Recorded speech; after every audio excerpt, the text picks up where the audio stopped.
besonders in Jiddisch ist sehr schwer zu, ist gewesen sehr schwer für mich, weil ja, knapp nur Eden haben sich gelernt Jiddisch im Jiddisch-Programm.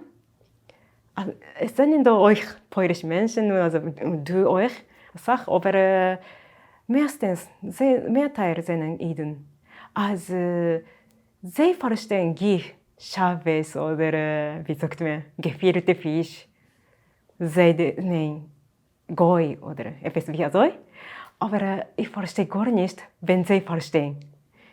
Mit grammatischen Sachen kann ich verstehen, aber mit jiddischen, religiösen, traditionellen Sachen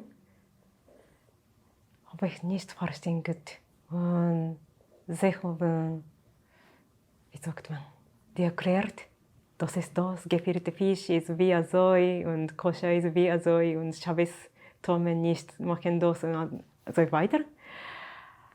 Aber ich habe nicht gehabt Bild von das. Ja, das ist sehr wichtig zu essen, gefüllte Fisch. Gute gefüllte Fisch und schlechte gefüllte Fisch euch. Und ja, zu machen Shabbos zusammen und so weiter. Und ich habe gemeint, dass das ist eine Sprache,